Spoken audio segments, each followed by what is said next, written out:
नमस्कार, रचंदन में आपका स्वागत है। मैं हूं मुकेश कुमार और आप देख रहे हैं प्राइम टाइम प्रहार में आज हम बात करेंगे परिसीमन बिल को पास कराने के लिए बीजेपी खेमे की रणनीति और उस रणनीति के फेर में फंसे विपक्ष की।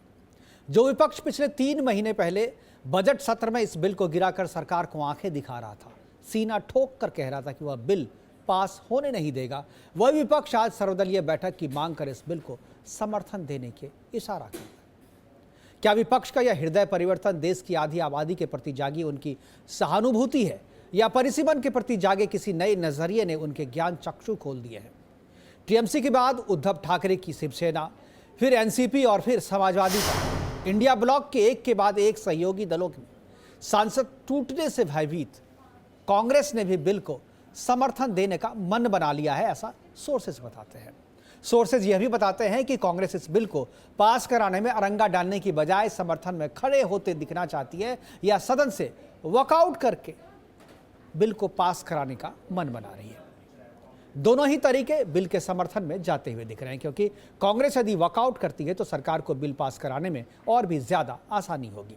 सूत्र यह भी बताते हैं कि अब बीजेपी इस बिल को सर्वसम्मति से पास कराना नहीं चाहती, क्योंकि वह इस बिल को पास कराने का श्रेय या क्रेडिट और महिला वोटरों की सहानुभूति कांग्रेस को नहीं देना चाहती या उससे नहीं बांटना चाहती, बल्कि इसका पूरा क्रेडिट एक तरफा अपने हिस्से रखना चाहती है।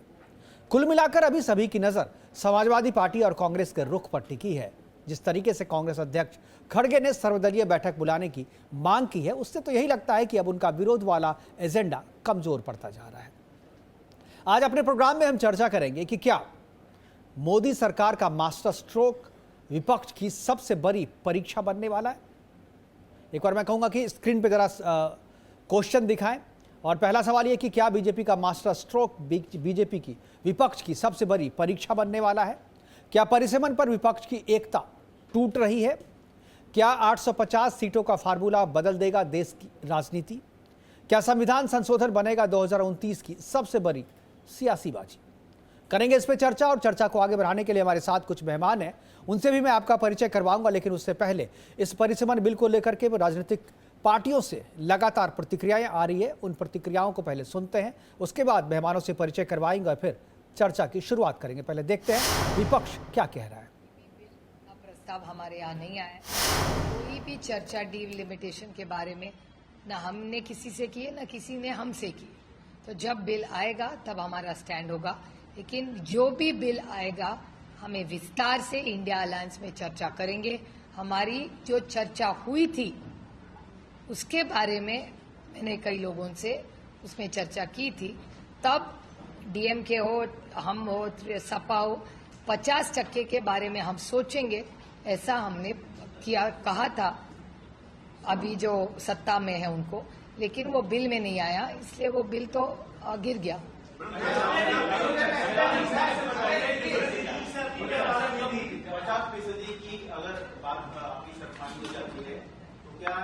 मेरी शर्त नहीं है वो, हमारी डिमांड ही नहीं है। जो चल रहा है वो ठीक चल रहा है। हमारी का हम तो कह रहे हैं, प्रस्ताव हमारा नहीं है, हमने मांग नहीं की। कोई इंडिया अलायंस ने कोई मांग नहीं की। हम सिर्फ कह रहे हैं कि 33% रिजर्वेशन जो महिलाओं के लिए लाया है उसको इम्प्लीमेंट कीजिए, ये हमारी मांग है। लिमिटेड मांगे, डीलिमिटेशन की कोई भी मांग इंडिया अलायंस ना एनसीपी एसपी ने की है। हमारी कोई मांग नहीं है। हमारी सिर्फ इतनी मांग सीमित है कि आपने महिलाओं को आरक्षण देने का वायदा किया था, वो वायदा पूरा कीजिए। सिंपल। 50% अगर सीटें बढ़ती है सिर्फ, और एक ऐसा एक भूमिका अगर सरकार लेकर अमेंडमेंट लेकर सामने आती है और सभी से चर्चा करती है, तो उस बात पर चर्चा हो सकती है। निर्णय जो है इस बारे में क्या करना है, कोई अकेली पार्टी नहीं करेगी इंडिया ब्लॉक की, ना शिवसेना करेगी, ना एनसीपी करेगी, ना और कोई करेगी, ना कांग्रेस करेगी। जो निर्णय होगा इस परिसीमन बिल के बारे में, ये हम सब मिल। गृह मंत्री प्रयास कर रहे हैं परिसीमन विधेयक जो 17 अप्रैल को सरकार को 2/3 बहुमत नहीं मिला और काफी भारी हार हुई सरकार की, उस विधेयक को वो वापस लाना चाहते हैं उस पर भी चर्चा हुआ आज इस बैठक में। जो बर्खास्त करने वाली विधेयक है, जिस पर जेपीसी का गठन हुआ, जिस जेपीसी का बहिष्कार विपक्ष पार्टियों ने किया, उस पर भी बहस हुआ। और कांग्रेस पार्टी हमेशा हमारी ये राय रही है, हम परिसीमन विधेयक का पूरा विरोध करेंगे, करते रहेंगे और सभी विपक्ष पार्टी की एकता और एकजुटता बरकरार रखने में हम पूरा प्रयास करेंगे। अगर 33% महिलाओं के आरक्षण पारित हो तो देश में अगर 50% आबादी महिलाओं की है तो क्या उनका गवर्नेंस में पार्टिसिपेशन 33% नहीं होना चाहिए? और इन लोगों ने पहले विरोध किया, उसका नतीजा आपने देखा कि टीएमसी ने किया, क्या हश्र हुआ। बंगाल में डीएमके ने किया, तमिलनाडु में क्या हश्र हुआ। सब जगह आपने इनका हश्र देखा। आगे करेंगे तो वही हश्र फिर। तो जगदम्बिका पाल के बाद जो कांग्रेस के राष्ट्रीय अध्यक्ष मल्लिकार्जुन खड़गे हैं, उन्होंने भी कहा है और सर्वदलीय बैठक की मांग की है। क्या कहा है, एक बार स्क्रॉल बाइट हम चलाते हैं, दिखाइए क्या कह रहा है। मैं माननीय संसदीय कार्य मंत्री को पत्र लिखकर यह अनुरोध कर रहा हूं कि केंद्र सरकार परिसीमन आदि के संबंध में अपने प्रस्तावों पर चर्चा करने के लिए एक सर्वदलीय बैठक बुलाए। हमारे इस अनुरोधों को स्वीकार नहीं किया गया। इसके बाद संविधान 131वां संशोधन विधेयक 2026 लोकसभा में 17 अप्रैल को आवश्यक 2/3 बहुमत हासिल करने में स्पष्ट अंतर से विफल रहा। मैं मीडिया रिपोर्ट में पढ़ रहा हूं कि केंद्र सरकार अब संसद के आगामी मानसून सत्र के दौरान 131वां संशोधन विधेयक 2026 को फिर से पेश करने का प्रस्ताव कर रही है। मैं फिर से अनुरोध कर रहा हूं कि परिसीमन आदि पर सरकार के संशोधित प्रस्तावों पर चर्चा करने के लिए सर्वदलीय बैठक बुलाई जाए। हमें संसद में पेश किए जाने से पहले हमें उसका विस्तार से अध्ययन करने के लिए पर्याप्त समय दिया जाए। तो मल्लिकार्जुन खड़गे कह रहे हैं कि अप्रैल में, पहले तो उन्होंने आईना दिखाया सरकार को कि अप्रैल में जो दिया था उन्होंने, वो विपक्ष ने उसे गिरा दिया और अब वो फिर से अगर लाना चाहती है ना, कि उन्होंने ये कहा कि मीडिया रिपोर्ट से पता चला, यानी आधिकारिक तरीके से सरकार ने उन्हें नहीं बताया है कि ये परिसीमन बिल जो है आ रहा है। और अगर ये आ रहा है तो वो कह रहे हैं कि मुझे टाइम मिलना चाहिए ताकि बिल का ड्राफ्ट हम पढ़ सकें। करेंगे चर्चा, और चर्चा को आगे बढ़ाने के लिए हमारे साथ कुछ मेहमान हैं, उनसे मैं आपका परिचय करा दूं। हमारे साथ सुप्रिया सिंह हैं, प्रवक्ता हैं बीजेपी की, आपका स्वागत है। बृजमोहन श्रीवास्तव जी हमारे साथ हैं एनसीपी से, बृजमोहन श्रीवास्तव जी आपका भी स्वागत है। डॉक्टर पुष्पा मिश्रा समाजवादी पार्टी की प्रवक्ता है, उनका भी स्वागत है। आदेश भारद्वाज कांग्रेस की तरफ से, उनका भी स्वागत है। रोशन गौर राजनीतिक विशेषज्ञ के तौर पर हमारे साथ स्टूडियो में मौजूद हैं। रोशन जी आपका भी स्वागत है। और चर्चा की शुरुआत जो है मैं कांग्रेस के जो प्रवक्ता है उनसे करना चाहूँगा, आदेश भारद्वाज जी से। आदेश जी, जैसा कि आपके नेता कह रहे थे, अभी जयराम रमेश कह रहे थे कि हम परिसीमन बिल का विरोध जो है वो करते रहेंगे। महिला बिल पे उन्होंने कुछ नहीं कहा कि महिला बिल का समर्थन, हालांकि महिला बिल का कांग्रेस समर्थन करती है, लेकिन मौजूदा जो ड्राफ्ट है उस ड्राफ्ट का समर्थन नहीं करती है। परिसीमन बिल का जो आप विरोध कर रहे हैं उसके पीछे आपकी वजह क्या है? आप कौन सा आर्गुमेंट दे रहे हैं, क्यों इसका विरोध कर रहे हैं? मुकेश जी, देखिए, सच्चाई सबके सामने के परिसीमन की एक प्रक्रिया एक समय के बाद होता है, उसका किसी को विरोध नहीं है। लेकिन जिस तरह संशोधन करके और अपने राजनीतिक दल के हिसाब से परिसीमन करने का जो षड्यंत्र भारतीय जनता पार्टी रच रही है, उसका हम विरोध करते हैं और इसका विरोध हमारे नेता सब लोग हम कर रहे हैं। दूसरा, जी ने एक पत्र लिखा है, पत्र हमने अनुरोध किया है कि सर्वदलीय बैठक बुलाई जाए, सबसे चर्चा की जाए और इस पार्लियामेंट की और भारत देश की लोकतंत्र की ये खूबसूरती रही कि हमने तमाम विषयों पे समय समय पे चर्चा करके रास्ते निकाले हैं और दुनिया के सबसे कमजोर और पिछड़े देश को दुनिया का सबसे शक्तिशाली देश बनने गौरव मिला और सबसे शक्तिशाली देशों में भारत शुमार हुआ। तो कहीं ना कहीं इस लोकतंत्र की ये खूबसूरती थी कि हम तमाम चीजों पे सहमति बनाने का प्रयास करते थे। लेकिन पिछले 10-12 सालों से एक भी किसी मीटिंग के अंदर प्रधानमंत्री आते नहीं है। जो सर्वदलीय बैठक बुलाते हैं उनमें भी जो है, चाहे कितना भी बड़ा इशू हो, पार्लियामेंट को भी ठीक से फेस नहीं करते, कोई प्रेस कॉन्फ्रेंस नहीं करते, लेकिन मनमानी जरूर करते हैं। जो 2004 से 2009 तक लोकसभा की एक खूबसूरती थी कि लगभग 72% जो हमने कानून बनाए उनको स्टैंडिंग कमेटी को भेजा गया। 2009 से आदेश जी उन सब पर बात नहीं करेंगे। आप कह रहे हैं कि भाई सर्वदलीय बैठक बुलाएं, इस पे हम बदलेंगे। ड्राफ्ट में जब कोई चेंज नहीं है, आदेश जी, ड्राफ्ट में जब कोई चेंज नहीं है, आदेश जी आप ये सब जाएंगे तो फिर दूसरी तरफ चली जाएगी चर्चा। मैं कह रहा हूँ जब ड्राफ्ट में कोई चेंज नहीं है, जो ड्राफ्ट अप्रैल में था वही ड्राफ्ट जो है अभी जुलाई में भी है, कोई ड्राफ्ट में चेंज नहीं है, तो फिर आप चर्चा करके क्या करेंगे? ड्राफ्ट तो सबको पता है, जब आपने विरोध किया था तो ड्राफ्ट को पढ़ ही लिया होगा, तभी विरोध किया था। तो अब क्या पढ़ने वाले हैं? उसमें कुछ अलग से कुछ जुड़ा नहीं है, ड्राफ्ट में कोई चेंज नहीं है, तो आप बोल रहे हैं कि हमें समय चाहिए। क्या समय चाहिए पढ़ने के लिए? ड्राफ्ट तो कोई चेंज नहीं हुआ है ना, ड्राफ्ट तो वही है। जी आपका मानना है सरकार एक ऑथेंटिक पेपर देती है, ऑथेंटिक ड्राफ्ट देती है, उसके ऊपर पढ़ते हैं, उसके पढ़ने के बाद चर्चा करते हैं। तो आपको ये बोलना चाहिए ना कि ड्राफ्ट में अगर चेंज किया है तो मुझे बताएं। ड्राफ्ट में चेंज करने के लिए सरकार की तरफ से कोई नहीं है। हमारे साथ बीजेपी की प्रवक्ता हमारे साथ है सुप्रिया सिंह जी, और पूजा मिश्रा जी भी हैं, डॉक्टर पूजा मिश्रा जी भी हैं। उनसे एक बार मैं सुप्रिया जी से पूछ लेता हूँ। सुप्रिया जी, क्या ड्राफ्ट में चेंज है? जो अप्रैल में जो ड्राफ्ट था वही ड्राफ्ट है या ड्राफ्ट में कुछ चेंज किया गया है? मुकेश जी नमस्कार। नमस्कार। देखिए, ड्राफ्ट भी सेम है, मुद्दा भी सेम है, सब कुछ सेम है, और उसी तरीके से विरोध भी सेम है।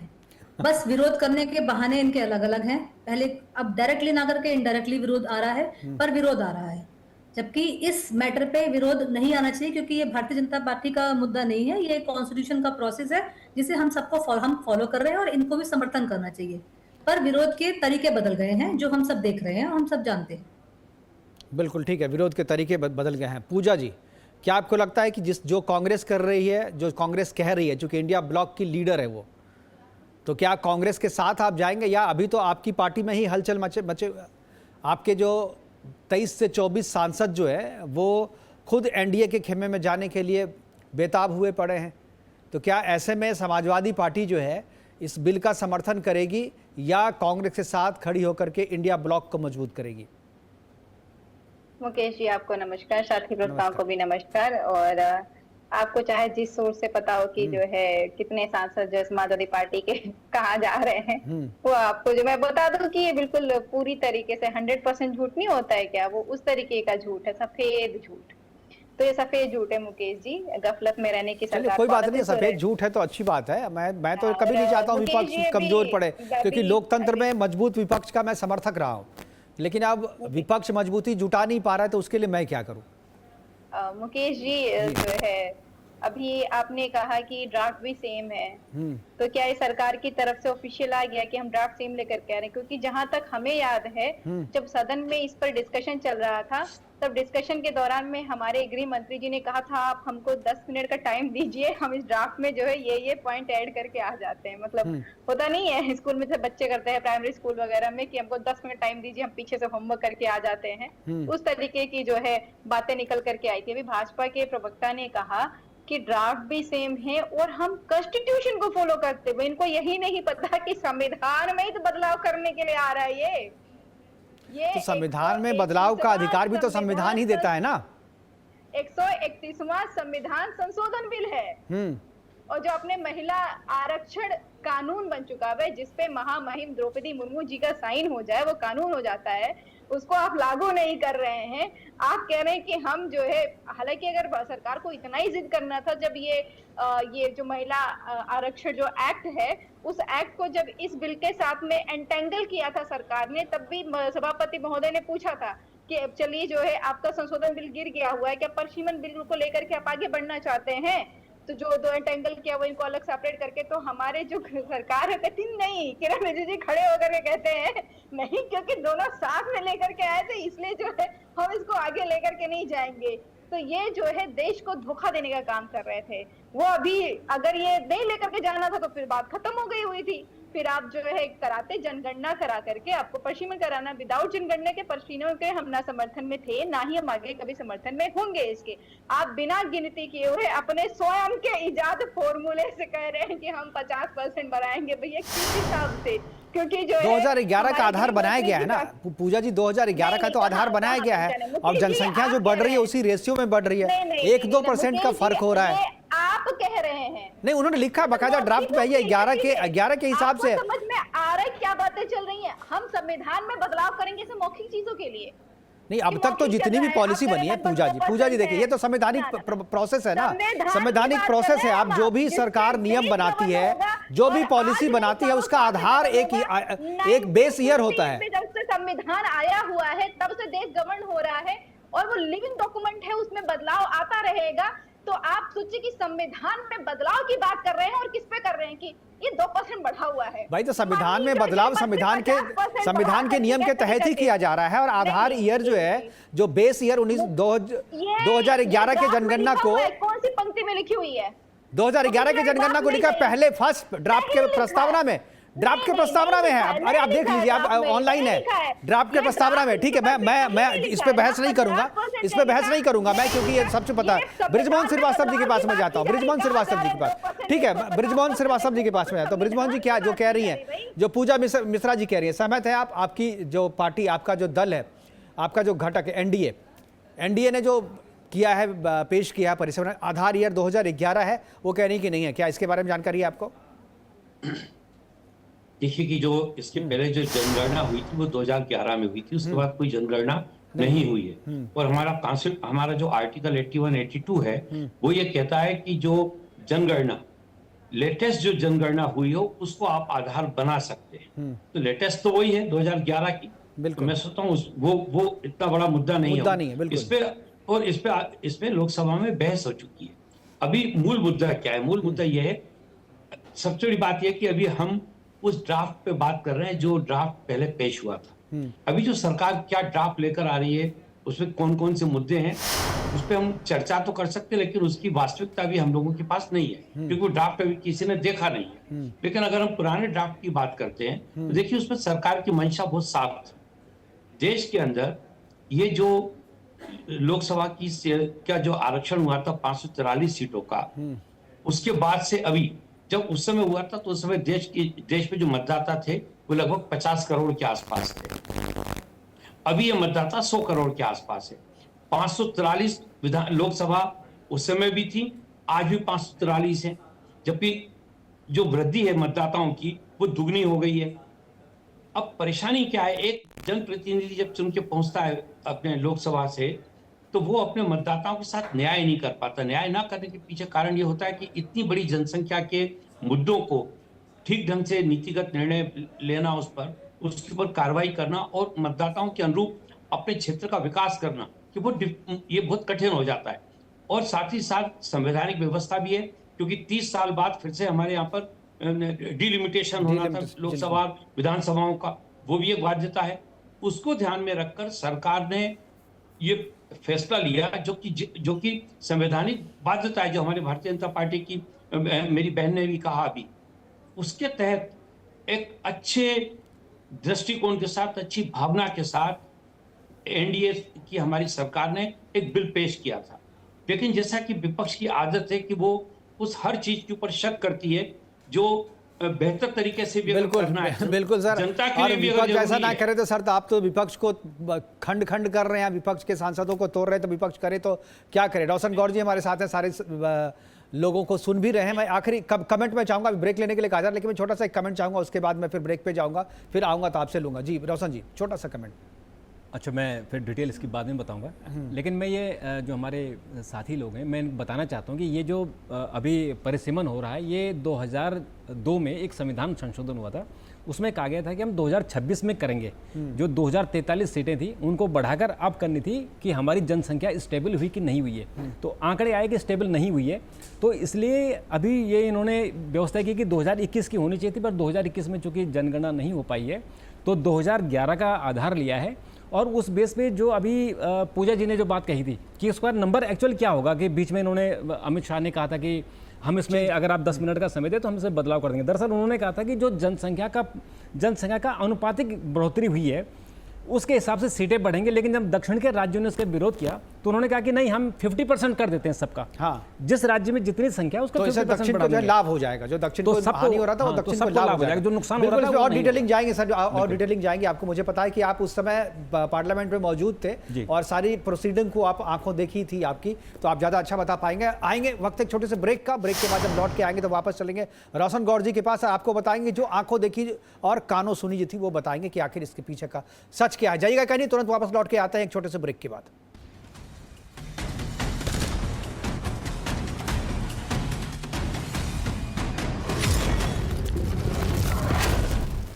ब्रेक के बाद आपका स्वागत है। हम चर्चा कर रहे हैं कि चाणक्य की चाल में फंस गया विपक्ष, क्योंकि परिसमन बिल को पास करवाने के लिए बीजेपी ने जो चालें चली है, जिस तरीके से विपक्ष लगातार खंड खंड हो रहा है, उस पर हम चर्चा कर रहे हैं। वापस चलेंगे अपने पैनलिस्ट के पास और वापस चलेंगे रोशन गौड़ के साथ, क्योंकि रोशन गौड़ जी को बीच में रोक दिया था। रोशन गौड़ जी अपनी बात पूरी करें। अच्छा, मैं जोड़ रहा हूँ जी जी, बोलिए बोलिए बोलिए बोलिए रोशन जी। विधेयक जो 2023 में पास हुआ था उसमें कि 33% आरक्षण देना है, तो 543 सीटों का 33% देना है। तो उसमें कुछ सांसदों की तरफ से, कुछ पॉलिटिकल पार्टियों की तरफ से, खासकर समाजवादी पार्टी ने इसका बहुत विरोध किया था। उन्होंने कहा था कि इससे जो वर्तमान सांसद हैं उनकी सीटें चली जाएंगी। तो इसका एक रास्ता ये निकला कि ठीक है, ऐसा करते हैं कि सीटें बढ़ा देते हैं। उसमें 2 जगह, मैं पूजा जी आप बाद में मेरी बात को मैं आऊंगा, पूजा जी आपके पास आऊंगा। तो उसमें समाजवादी पार्टी का ये कहना था कि इसमें महिलाओं के लिए, इसमें मुस्लिम के लिए भी, ओबीसी के लिए और जो दूसरी जातियां हैं उनको भी इसमें रिजर्वेशन मिलना चाहिए, एडजस्ट इसमें करना चाहिए। ये लालू यादव का भी यही मानना, हाँ उनका भी था, लेकिन बेसिकली विरोध उनका ये था कि जो सांसद, मौजूदा सांसद हैं उनकी सीटें चली जाएंगी, तो खतरा था जो पुरुष सांसद हैं उनकी सीटों का जाने का। तो उसका रास्ता ये निकाला गया कि ठीक है, इनमें इनकी संख्या बढ़ा दें। तो चुनाव आयोग की तरफ से एक प्रस्ताव आया था कि पॉलिटिकल पार्टियां अपने अंदर 33% आरक्षण कर दें, वो 33% सीटें दे। बिल्कुल। लेकिन फिर इसमें कुछ लोगों ने सवाल उठाया कि पॉलिटिकल पार्टियां उन 33% सीटों पर दे देंगे जहां कभी चुनाव जीते ही नहीं। तो उनका कहना भी हो जाएगा कि हमने 33% दे दिया, पार्लियामेंट में उतने लोग आए नहीं और उतने लोग नहीं आए। फिर ये रास्ता हुआ कि नहीं, आप 2026 में जब हमारी 2021 की जनगणना आ जाएगी तो जनसंख्या बढ़ेगी, उसके हिसाब से सीटें बढ़ जाएंगी, तो फिर कर लेंगे, फिर उसका डिलिमिटेशन नए सिरे से हो जाएगा। पर चूंकि 2021 में जनगणना हुई नहीं, तो उसको 2011 का आधार माना गया और इसमें कहा गया कि जो 2011 की जनसंख्या उसके हिसाब से सीटें बढ़ा दें। लेकिन इसमें दक्षिण के राज्य, खासकर केरल, तमिलनाडु और कर्नाटका, इनकी सीटें प्रोपोर्शनेटली कम हो रही थी, तो इसलिए इन दक्षिण के राज्यों ने इसका बड़ा विरोध किया। तो फिर सरकार ने यह प्रस्ताव रखा कि इसमें 50% सबका बढ़ा देते हैं। जैसे कि केरल में जैसे 21 सीटें हैं, तो उसमें अगर हम 50% बढ़ा देंगे तो उनकी सीटें बढ़ जाएंगी। अगर उत्तर प्रदेश में 80 सीटें तो उसमें 40 सीटें बढ़ जाएंगी। तो इसमें किसी को नाराजगी नहीं होगी और मुझे लगता है कि ये फार्मूला सबको सूट करेगा सबके। लेकिन देखिए, आज बहस हम लोग इस बात पे नहीं कर रहे हैं कि परिसीमन की टेक्निकलिटी क्या है, उसी बात बहस हम दूसरी चीज पे कर रहे हैं, लेकिन हम लोग टेक्निकलिटी में उलझा रहे हैं। जो अप्रैल में बिल आया था, संविधान संशोधन था, और उस संविधान संशोधन को विपक्ष ने एक सिरे से उसको खारिज कर दिया। और संविधान, ये पहली 15 करीब 12 साल हो गए मोदी सरकार को, तो मोदी सरकार की ये लोकसभा में पहली हार थी। राज्यसभा में तो होती रहती थी क्योंकि उनमें लोग राज्यसभा में उनका बहुमत नहीं था। तो ये संविधान संशोधन का उनको पता था सरकार को, और चूंकि मैं पार्लियामेंट था, हम जो कॉरिडोर में घूम रहे थे और हमें पता था जो सरकार की जो एक्टिविटीज हो रही थी कि ये विधेयक गिर जाएगा, लेकिन सरकार ने गिरने दिया क्योंकि इसमें पश्चिम बंगाल का चुनाव था। तो एक पश्चिम बंगाल के चुनाव में एक मैसेज भी जाना चाहिए था कि विपक्ष ने महिला आरक्षण विधेयक को पारित नहीं होने दिया, लेकिन उसका फायदा बीजेपी को मिला क्योंकि बीजेपी ने बिल्कुल, और चुनाव में बोला। बीजेपी कुछ भी करती है तो बिना पॉलिटिकल संदेश दिए नहीं करती है। सुप्रिया जी इसमें मुझे लगता है कि सहमत होंगे कि अब हारने में भी एक संदेश था कि भाई वेस्ट बंगाल में संदेश जाएगा कि जो विपक्ष जो है वो महिला आरक्षण के खिलाफ है, इसलिए उसे गिर जाने दिया। तो इस पे भी एक मैं सुप्रिया जी से मैं करूंगा बात, लेकिन पूजा जी हाथ उठा रही थी, पूजा जी कुछ विरोध करना चाह रही थी। पूजा जी, उन्होंने कहा कि जो है रोशन जी ने कि समाजवादी पार्टी ये कह रही थी कि मेल की जो है सीटें चली जाएंगी। हमने कई डिबेट किए और हमने कहा कि जो अभी जो सिनेरियो अभी भी हम कह रहे हैं 2027 के चुनाव में आप 33% वुमेन रिजर्वेशन लागू कर दीजिए, जो सीटें हैं 403 में 403 में ही लागू कर दीजिए, और हमें कोई डाउट, हमें कोई चिंता नहीं है कि जो पुरुष विधायक है उनकी सीट जा रही है वहां से महिला लड़ेगी। और यही इसी चीज को मुझे कोट करना था कि ये आप मिस इन्फॉर्मेशन दे रहे हो। विपक्ष ने समाजवादी पार्टी ने इसका नहीं विरोध किया था। हम कहते हैं वुमेन रिजर्वेशन बिल में कोटा विद इन कोटा होना चाहिए जो पंचायती राज में है, और इसकी डिमांड हम आज से नहीं, जब जब वुमेन रिजर्वेशन की बात होती है तब हम करते चले, चाहे श्रद्धेय नेताजी हो, चाहे माननीय राष्ट्रीय अध्यक्ष श्री अखिलेश यादव जी हो, हम कोटा विद इन कोटा की बात करते हैं। और हमें चाहिए कि भाई आप जनगणना करके तब परिसीमन लागू करें, बिना गिनती किए हुए आप परिसीमन लागू नहीं कर सकते हैं। चाहे अभी कहा जा रहा है जनगणना के लिए तो ये हो गया ना, टेक्निकलिटी तो उसको सुधार ली, 2011 का आधार है और ये संविधान कहता है कि जो आखिरी जो है उस पर आप कर सकते हैं। लेकिन छोड़िए, मैं इस पर देखिए, अभी टेक्निकलिटी पे अलग से बात करेंगे पूजा जी। अभी हम लोग चर्चा ये कर रहे हैं कि किस तरीके से विपक्ष खंड हो रहा है। बिल्कुल, आप चाहे प्रावधान कुछ भी हो, आपको पसंद आए या ना आए, लेकिन जो जुगाड़ है, जो बीजेपी और एनडीए को जो जुगाड़ है वो जुगाड़ कर लिया है और आपकी पार्टी टूट रही है। आप उसकी चिंता करें, आप टेक्निकलिटी पे ना जाएं कि भाई इसमें महिलाओं को अभी वर्तमान में जो नंबर्स हैं उसी पे दें या 33% बढ़ा के सीटें बढ़ा के दें। आप अपनी पार्टी को किस तरीके से बचा रही है, क्योंकि आपके जो नेता हैं उनको जी मुकेश जी, आप जो है मतलब सफेद झूठ में क्या टिप्पणी करूं, कुछ तो रहे ना, मैं इसलिए उस बात पर टिप्पणी नहीं कर पा रही हूं। कुछ तो ये कह रहे हैं कि भाई रामगोपाल यादव जी जो है, उन्होंने जो चिट्ठी दी थी लोकसभा के पार्लियामेंट परिसर में अमित शाह जी को, वो चिट्ठी में क्या था नोबडी नोज। जो केशव प्रसाद मौर्य कह रहे हैं 25 से 26 सांसद उनके संपर्क में, उस पे आपके नेता ने रिएक्ट किया कि हाँ जो लोग जाना चाहते हैं जाएं। उसके बाद जो राजभर जी हैं उनका भी बयान आया, लेकिन आप लोग की तरफ से जो अखिलेश जी का जो बयान था और उनका जो बॉडी लैंग्वेज था वो साफ बता रहा था कि चिंतित तो नजर आ रहे हैं, क्योंकि भाई सिनेरियो चल रहा है। एक बार जो टीएमसी में टूट हो चुकी है, उद्धव ठाकरे टूट चुका है, एनसीपी जो है, जो अजित पवार के गुट है, वो उनकी बात नहीं कर रहा हूँ, एनसीपी जो शरद पवार वाले हैं, वो बृजमोहन जी ज्यादा अच्छे से बताएंगे कि शरद पवार वाले गुट में क्या चल रहा है। तो सारी चीजें हो रही, तो वो अब जो है सुई की नोक जो है वो समाजवादी पार्टी की तरफ है। मुझे इससे गंभीरता से जवाब देने दीजिएगा। हालांकि ये बड़ा नॉन गंभीर बात है कि कहा जा रहा है कि उन्होंने पत्र लिखा, मतलब आप कह रहे हैं कि ये तो विजुअल है सबके पास, जो चिट्ठी दिया, चिट्ठी में क्या था मुझे नहीं पता, बताइए आपके पास अगर है तो बताइए क्या मांग की थी। आने दीजिए एक complete uninterrupted sentence, just allow me to just complete. हाँ ठीक है, चलिए ठीक है, आप गंभीरता के साथ बात कर लीजिए। आपको लगता है देखिए मैम, फिर इस तरह की आपका प्रोग्राम गंभीरता से ही हो रहा है, अब आप लोग कुछ इधर उधर की बात करते हैं तो again allow me just to complete a single sentence. Okay, police stop तक पहुंचने दीजिए। Okay complete your sentences. तो मुकेश जी, जो रामगोपाल यादव जी हैं, जो कि राज्यसभा सांसद हैं, और दूसरे जो है वो होम मिनिस्टर हैं, वो जो है ये पत्र का आदान प्रदान पूरे पब्लिक में कर रहे हैं कि भाई सांसद इधर के उधर हो रहे हैं। क्यों, जहां पर हुए वहां पर आपको पता चला, कहीं कानो कान खबर हुई? ये जबरदस्ती की। देखिए जो बात आप कह रही हैं पूजा जी, यही बात टीएमसी की तरफ से भी आए थे, हम तो आंखों देखी और जो अनुभव हुआ है पिछले दिनों में उसको देख करके बोल रहा हूँ। आप तो मुझे गलत ठहरा रही, ऐसे लगता है धरती पे ऐसा होता ही नहीं है। एक से एक जो कांड हम सोच नहीं सकते थे वो सारे कांड हो गए यहाँ पे। बृजमोहन श्रीवास्तव जी क्या कहेंगे? क्या आपको लग रहा है कि समाजवादी पार्टी में भी वही चीज होने जा रही है या उस तरीके की सुगबुगाहट है जो टीएमसी में है? नहीं, आप तो नहीं स्वीकार करेंगे पूजा जी, आप सही बात है, आप मत स्वीकार कीजिए। बृजमोहन जी जबरदस्ती थोपा जा रहा है जी। देखिए एक बात मैं स्पष्ट कर दूं, हमारी एनडीए किसी भी दल को तोड़ने का कोई काम नहीं कर रही, किसी भी दल को। लेकिन जो जनप्रतिनिधि जनता की भावना को समझ रहे हैं और जो इस बात को महसूस कर रहे हैं कि देश में लोकसभा की जो सीटें हैं उनकी संख्या बढ़नी चाहिए और आज देश को इसकी जरूरत है, और जो जनप्रतिनिधि जनता के बीच में जाके काम कर रहे हैं वो जानते हैं कि इतनी बड़ी जब मतदाताओं की संख्या होती है तो उनके बीच में काम करना कितना कठिन होता है। वो सारे के सारे लोग आदरणीय नरेंद्र मोदी जी की सरकार की इस पॉलिसी से सहमत होकर स्वयं आगे आ रहे हैं।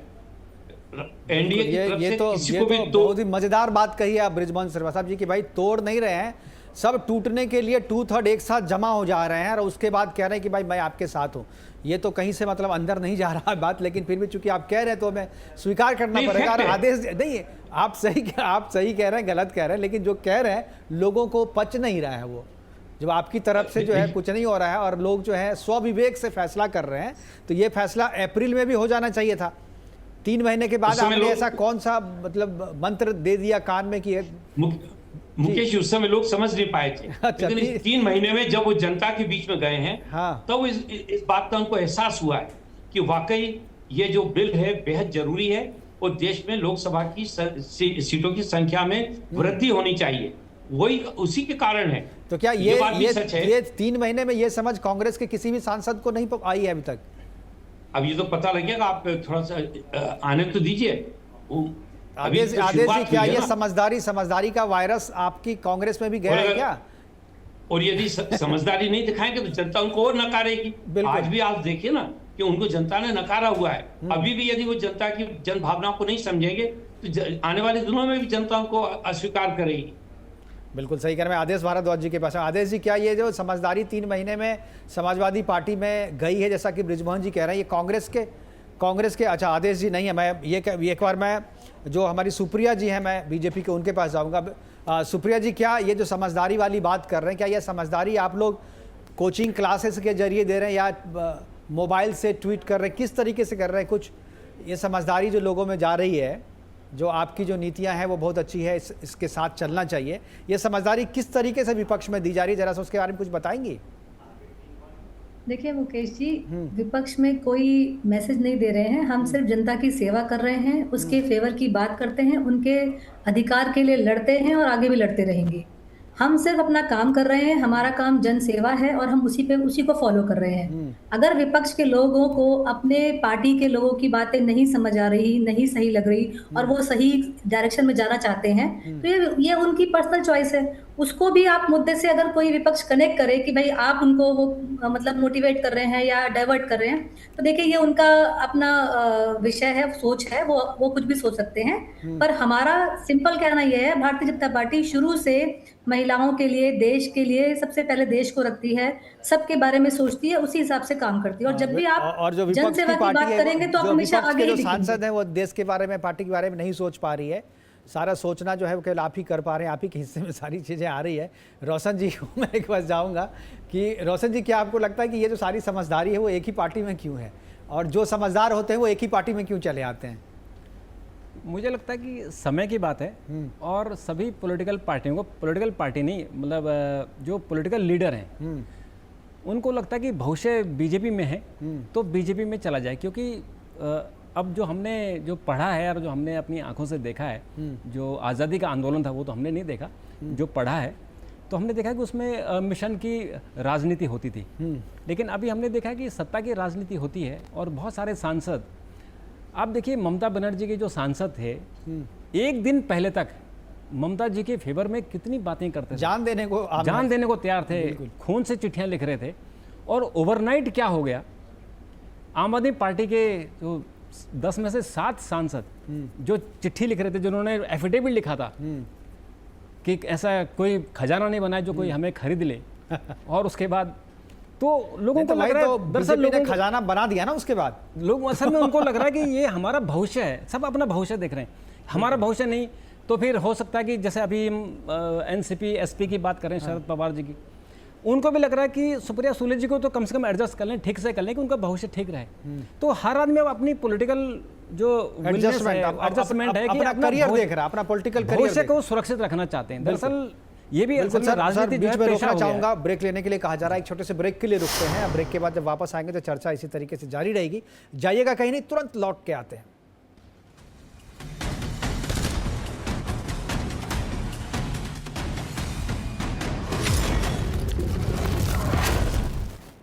ब्रेक के बाद आपका स्वागत है। हम चर्चा कर रहे हैं कि चाणक्य की चाल में फंस गया है विपक्ष, और अब जो खबर आ रही है सोर्सेज के हिसाब से कि अब कांग्रेस भी टूट की कगार पे है, और अगर बिल का समर्थन नहीं किया तो शायद उनके यहाँ भी वही हाल हो सकता है जो टीएमसी और उद्धव ठाकरे के और एनसीपी शरद पवार के गुट में होने जा रहा है। करेंगे चर्चा। तीन जो हमारे साथ मेहमान हैं वो बने हुए हैं, बृजमोहन श्रीवास्तव, सुप्रिया सिंह, और हमारे साथ स्टूडियो में है रोशन गौड़ जी।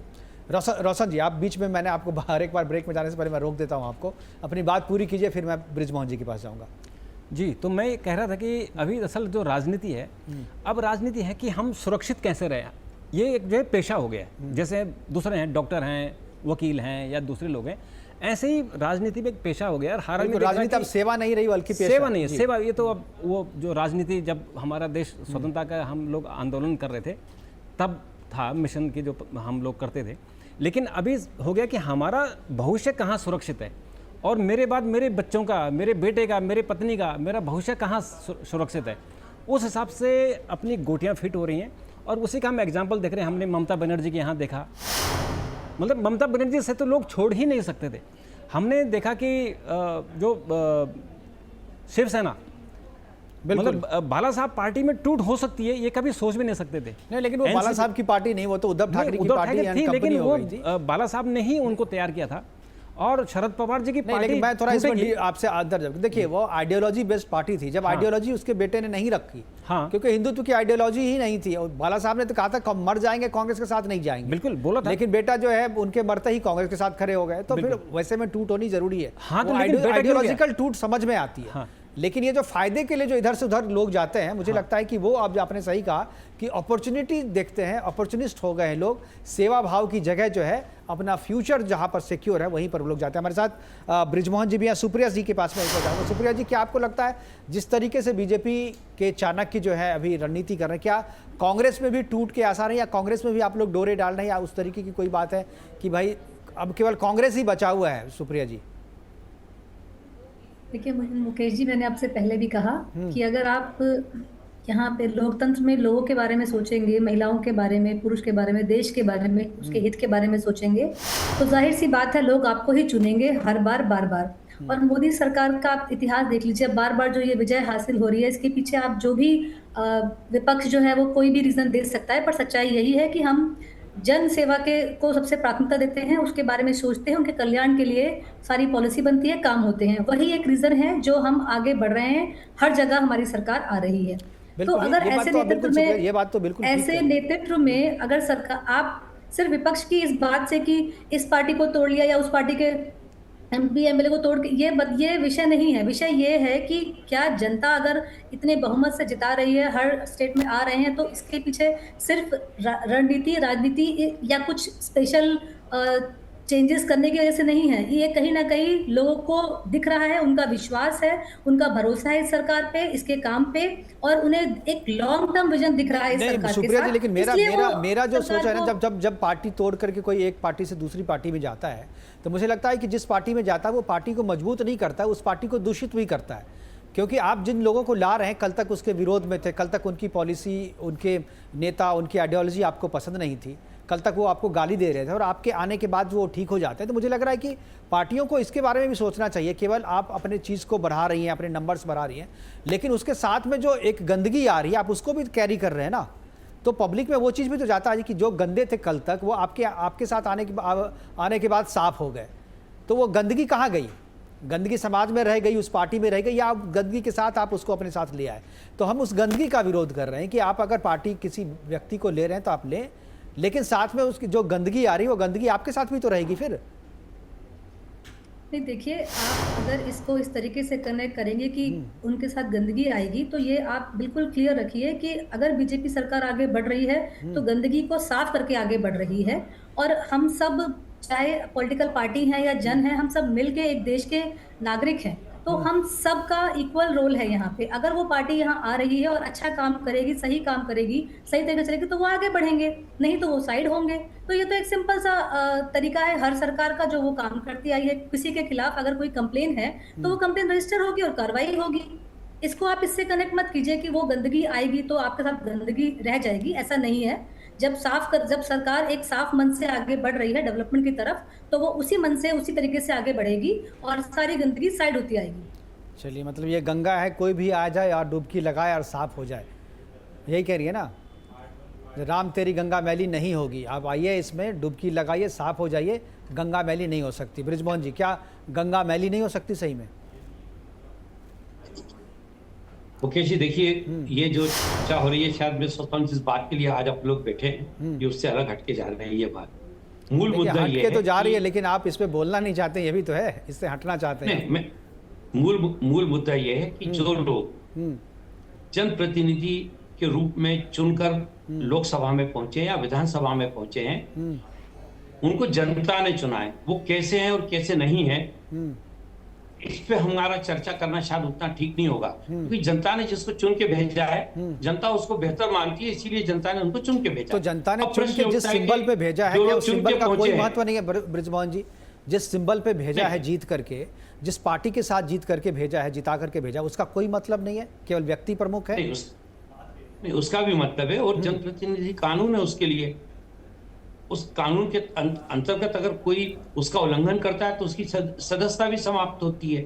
मूल मुद्दा यह है कि जो जनप्रतिनिधि चुन के पहुंचा है उसका पहला कमिटमेंट अपने क्षेत्र की जनता के साथ है, अपने मतदाता के साथ है। जब वो ये देखता है कि अगर मैं अपने मतदाता के लिए वो काम नहीं कर पा रहा हूं, मैं अपने क्षेत्र के विकास के लिए वो काम नहीं कर पा रहा हूं जिसका मैंने वायदा किया है, तो वो फिर उस तरफ देखता है जो बेहतर तरीके से विकास की बात कर रहा हो, जो विकास कर सकता हो, जो विकास में उनका सहयोगी बन सकता है। इत्तेफाक की बात यह है कि पिछले 12 साल से ये स्थिति जो हासिल की है, ये हमारे एनडीए ने हासिल की है, आदरणीय नरेंद्र मोदी और आदरणीय अमित शाह के नेतृत्व में। आम आदमी को ये विश्वास हुआ है कि ये सरकार एक स्थायी सरकार है और ये विकास की बात करती है। विकास के लिए इनकी अपनी जो एक योजना है उस पर लगातार ये लोग काम करते हैं, और इसी से प्रेरित होकर बहुत सारे लोगों ने एनडीए को ज्वाइन किया। बिल्कुल सर, हमारे पास समय क्या ये बिल पास हो जाएगा? आपके पास नंबर्स आ गए हैं?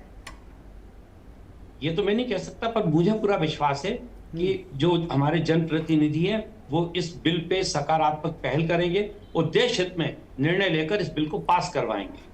ठीक है, हमारे पास समय की कमी है। सुप्रिया जी, आखिरी 10 सेकंड में चाहता हूँ, बिल को पास करवाने के लिए क्या जरूरी नंबर आ गए हैं आपके पास, एनडीए के पास? क्या बिल पास हो जाएगा? देखिए, मेरा आपसे फिर वही कहना है कि हमारी पूरी सोच है बिल पास हो और होना भी चाहिए, लेकिन क्योंकि विपक्ष मुद्दे से भटका के विरोध करता रहा है और इस बार भी अलग तरीके से विरोध कर रहा है जो हम सबके सामने है, तो समर्थन तो देखिए सबका जरूरी है साथ में ही, और हम तो इसी नारे पर चलते हैं, सबका साथ सबका विकास। अगर वो साथ देंगे और ये एक अच्छी पहल है, उनको साथ तो क्या देना अगर चाहिए। कांग्रेस साथ देगी तो कांग्रेस को साथ ले लेंगे आप बिल पास कराने के लिए, या कहेंगे नहीं भाई क्रेडिट नहीं बांटेंगे हम? क्योंकि कांग्रेस के बिना भी अगर बिल पास हो जाता है तो क्रेडिट बांटने की जरूरत क्या है? देखिए, क्रेडिट की बात कभी ना बीजेपी सरकार ने की थी, ना की है और ना कभी करेगी।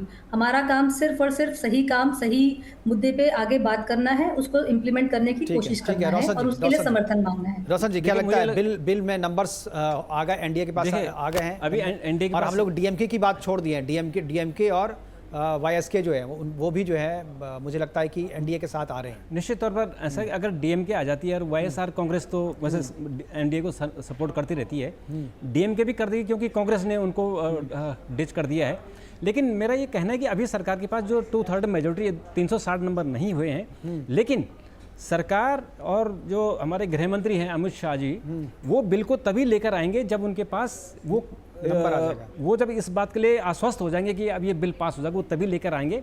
और मुझे लगता है कि इस बीच कांग्रेस में बहुत खेल हो जाएगा, कांग्रेस का हालत अभी खराब होने वाली है। तो सपा में खेल हो चुका है क्या?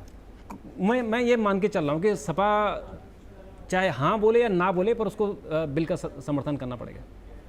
बिल्कुल। अब हमें प्रोग्राम को वाइंड अप करने के लिए भी कहा जा रहा है। हमारे साथ जुड़ने के लिए बृजमोहन श्रीवास्तव जी आपका, सुप्रिया सिंह आपका, रोशन गौर जी आपका, और आपसे पहले हमारे साथ जो डॉक्टर पूजा मिश्रा जी समाजवादी पार्टी से जुड़े थी उनका भी, आदेश भारद्वाज जी आपका भी बहुत बहुत धन्यवाद, बहुत बहुत शुक्रिया। इस महत्वपूर्ण चर्चा में आपने हिस्सा लिया और अपने अनुभव हमारे दर्शकों के साथ साझा किया। लेकिन जो बात चल रही है चाणक्य की चाल की, उसमें विपक्ष फंस गया है, लेकिन मुझे लगता है केवल विपक्ष ही नहीं फंसा है, इसमें जो विरोध करने वाले जो भी दल हैं वो सब फंसे हुए हैं। और अभी तक सरकार के पास, जैसा कि रोशन जी कह रहे हैं कि सरकार के पास वो ज़रूरी नंबर अभी तक नहीं आए हैं, लेकिन ये नंबर जो है शायद 20 तारीख से जब ये स्टार्ट होगा मानसून सत्र, तो मानसून सत्र से पहले ज़रूरी नंबर जो है जुटा लेगी एनडीए। और अगर ये नंबर नहीं जुटा पाई तो शायद ये बिल जो है पेश नहीं किया जाएगा। लेकिन जिस तरीके से चाणक्य पे लोगों को भरोसा है कि चाणक्य जो है बिल को पेश करने से पहले ज़रूरी नंबर जो है जुटा लेंगे, और जैसा अप्रैल में हुआ वैसा जुलाई में नहीं होगा। फिलहाल अभी के लिए इतना ही, दीजिए इजाज़त, नमस्कार।